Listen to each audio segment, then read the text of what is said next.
জন্মের মাত্র ২১ দিনের মাথায় মা ছেড়ে চলে গেছে। গজবের শিকার হয়ে গণপিটুনিতে বাবার মৃত্যু হয়েছে। ২ বছরের মুসলিমার এখন কি হবে? বাড়িতে শোকের মাতম।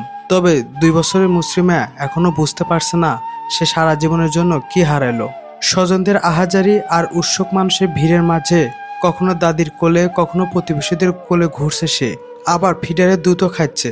যখন চেনা মুখগুলো কেঁদে ওঠে, তখন সেও হঠাৎ হাউমাউকে কেঁদে ওঠে। কিন্তু সে বুঝতে পারছে না কি হচ্ছে বা কি হয়েছে।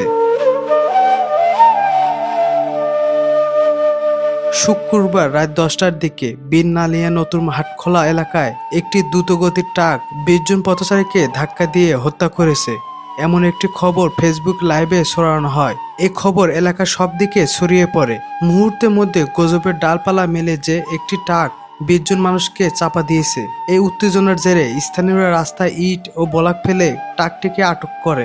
এরপর চালক হান্নান শেখকে টেনে হিঁচড়ে নামিয়ে বেধড়ক মারধর করা হয়। মুমূর্ষু অবস্থায় তাকে ফরিদপুর মেডিকেল কলেজে হাসপাতালে নেওয়া হলে চিকিৎসক তাকে মৃত ঘোষণা করে।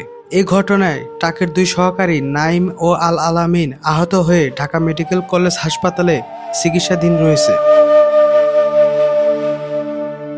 নিহতর পরিবার জানায়, মুসলিমার জন্মের মাত্র ২১ দিন পর তার মা আরিফা বেগম হান্নান শেখকে ডিভোর্স দিয়ে অন্য জায়গায় চলে যায়। সেই থেকে দাদা শহীদ শেখ ও দাদি নার্গিস বেগম তাকে আগলে রাখতেন। হান্নান শেখই ছিলেন পরিবারের একমাত্র উপার্জনক্ষম ব্যক্তি।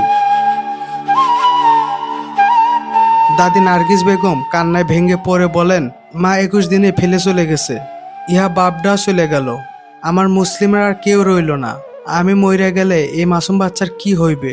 নিহতের পিতা শহীদ শেখ ক্ষোভ আর আক্ষেপ নিয়ে বলেন, আমার ছেলে যদি অপরাধ করে থাকে তাকে পুলিশের হাতে দিত, কিন্তু গজব ছড়াইয়া ওরে পিটাইয়া মারা ফেললো।